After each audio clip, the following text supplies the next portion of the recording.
Bonjour. Aujourd'hui, on va commencer notre premier cours sur la programmation. Le langage de programmation sur lequel on va travailler, c'est Turbo Pascal. Bon, pour aujourd'hui, voilà ce qu'on va faire. On va commencer par un simple programme. Ce programme, c'est en fait une solution, bien sûr, à un problème, parce que tout programme, finalement, c'est quoi? Que ce soit programme ou bien algorithme. Donc, ce sont tous des solutions informatiques à un problème. Le problème qu'on va voir aujourd'hui est le suivant.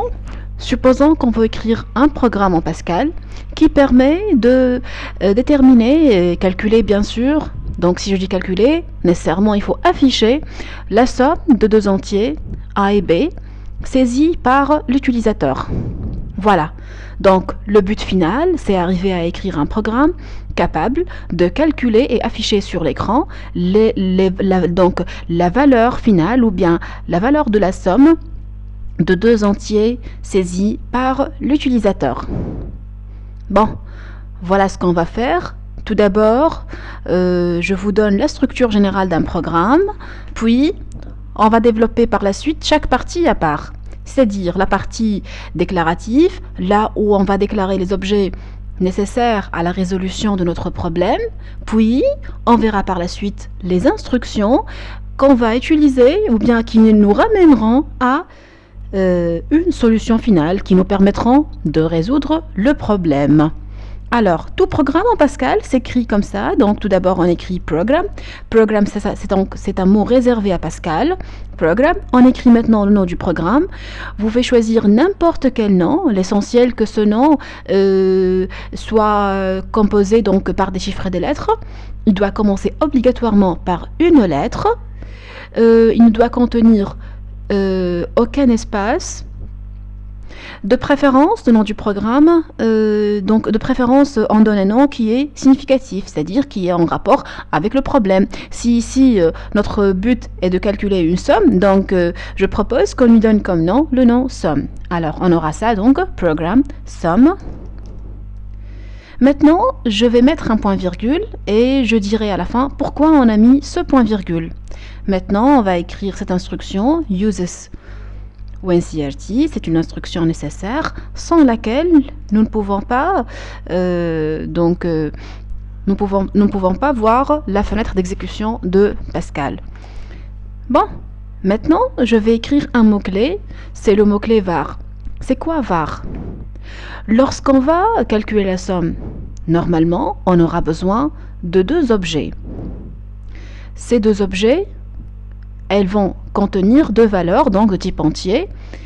On appelle ça des variables. Et pour déclarer des variables en Pascal, on utilise le mot-clé var, puis qu'est-ce qu'on fait? On donne la liste des variables avec leur type. Bon. Moi, je vais donner comme nom à mes variables, je vais donner le nom A et B. Bien sûr, vous pouvez donner n'importe quel nom, X, Y, Z, n'importe quoi. Le premier entier, c'est A, le deuxième, c'est B. Maintenant, deux points, on donne le type. Ici, le type, c'est le type entier. En Pascal, donc, il y a plusieurs sous-types entiers. On peut utiliser, par exemple, le type le plus standard, le plus utilisé, c'est le type integer. Et on met aussi un point-virgule. Comme vous remarquez ici, donc on met toujours des points-virgules. On va mettre quand est-ce qu'on n'en a pas besoin. Donc, alors, maintenant, une fois qu'on a déclaré nos variables, on va commencer le corps du programme.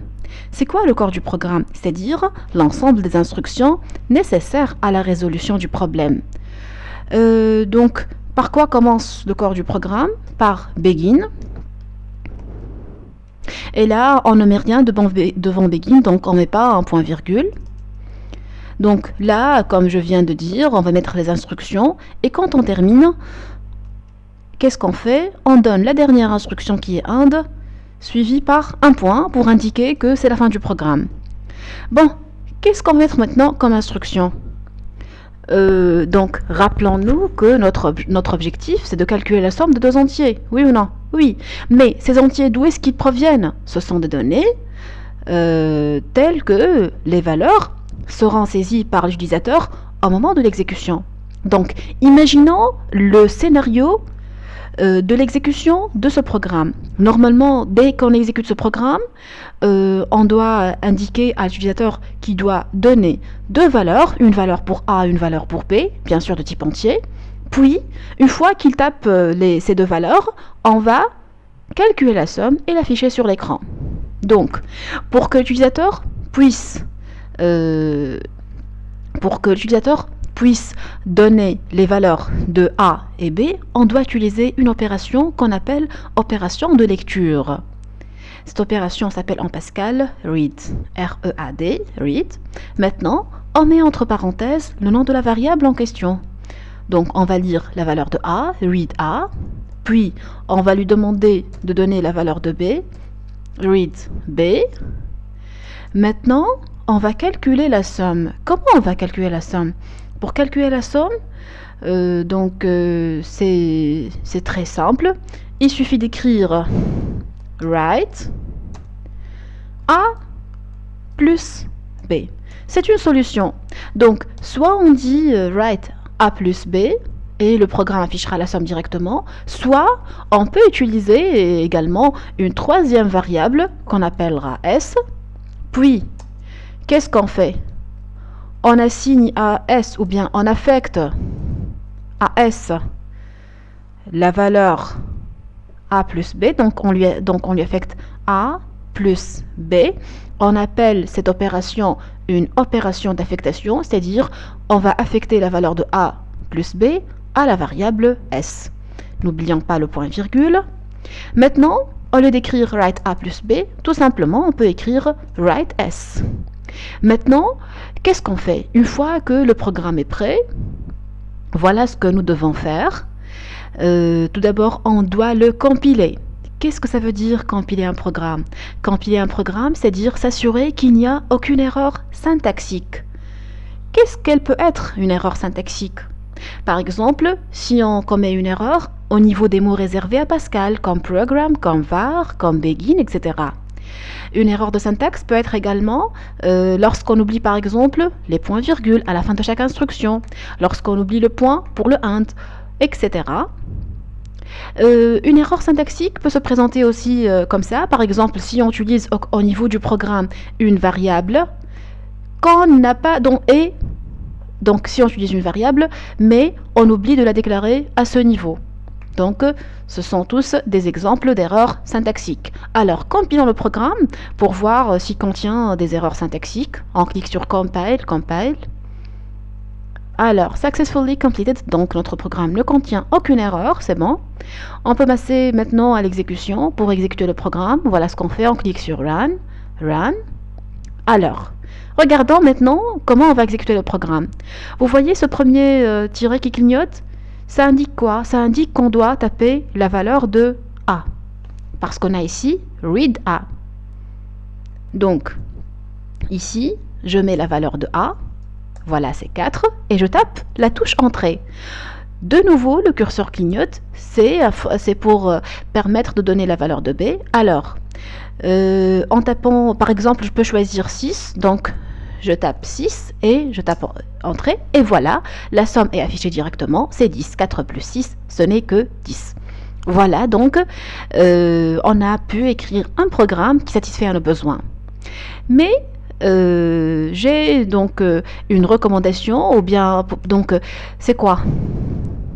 Je veux que le programme soit optimisé. C'est-à-dire, au lieu de voir un écran tout en blanc comme ça, qui n'indique rien, là où on sait quoi, on ne sait pas de quoi il s'agit, on ne sait pas ce qu'on doit faire, je veux l'enrichir en ajoutant des messages. Comment on ajoute des messages sur l'écran? C'est en utilisant l'opération write. Alors, regardez ce que je vais écrire. Je vais écrire write, regardez ça, entre apostrophes, parce que tout message en Pascal s'écrit entre deux apostrophes. Voilà, donc je vais écrire donner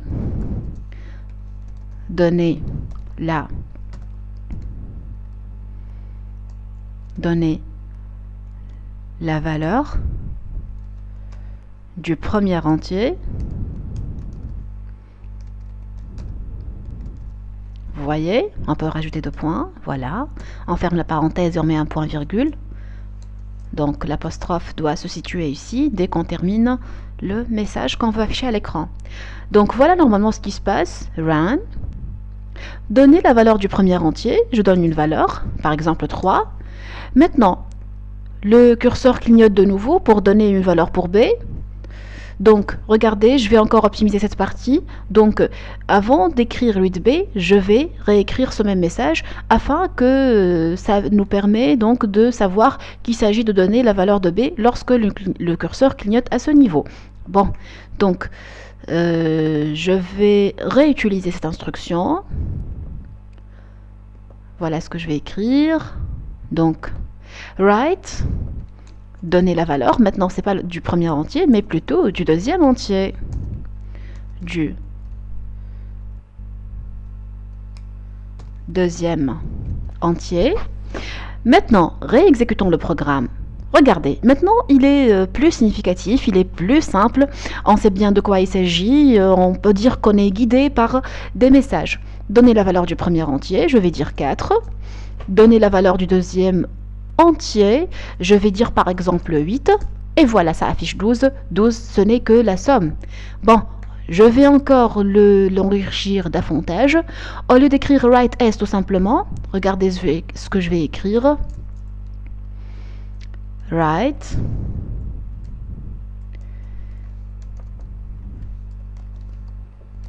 la somme est 2 points virgule S. Qu'est-ce que j'ai fait ici? Donc, je vais faire un affichage, on appelle ça un affichage mixte. C'est-à-dire quoi? Je vais utiliser dans une même opération d'affichage, je vais afficher un message, donc je l'écris tel qu'il est, entre apostrophes, et je veux aussi afficher le contenu d'une variable. Donc, ici, le S qui représente la valeur de la somme ne doit pas être écrit à l'intérieur des crochets. Si je l'écris entre les crochets, on affichera sur l'écran la somme est S. Regardez ça.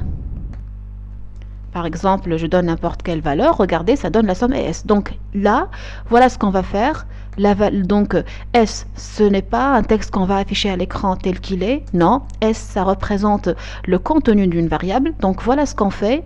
On écrit le message qu'on veut afficher à l'écran tel qu'il est entre deux apostrophes, puis on écrit ou bien on met un virgule, puis on écrit le nom de la variable. Donc maintenant, S représente le nom d'une variable et non pas une lettre qu'on va afficher à l'écran telle qu'elle est.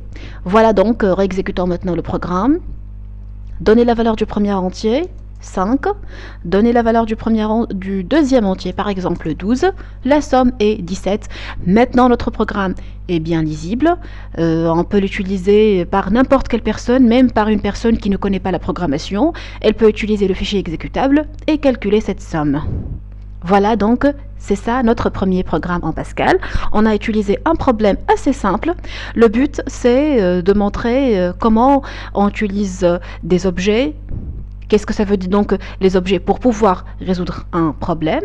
C'est de savoir c'est de savoir ou bien de comprendre la structure générale d'un programme en Pascal, de comprendre qu'il y a des opérations qui permettent d'afficher des messages sur l'écran, des opérations qui permettent à l'utilisateur de saisir des valeurs pour les variables, on appelle ça des opérations de lecture. On trouve également des opérations pour faire des calculs, etc. On appelle ça des opérations d'affectation. Voilà donc, c'était notre premier programme sur la résolution. Donc, c'était notre premier programme en Pascal.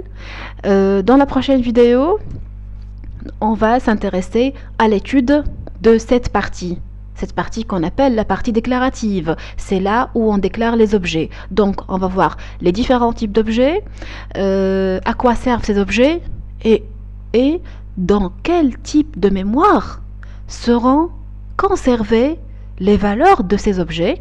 C'est ce qu'on verra dans la vidéo prochaine. Merci pour votre attention. J'espère que la vidéo vous a plu. Merci, à bientôt!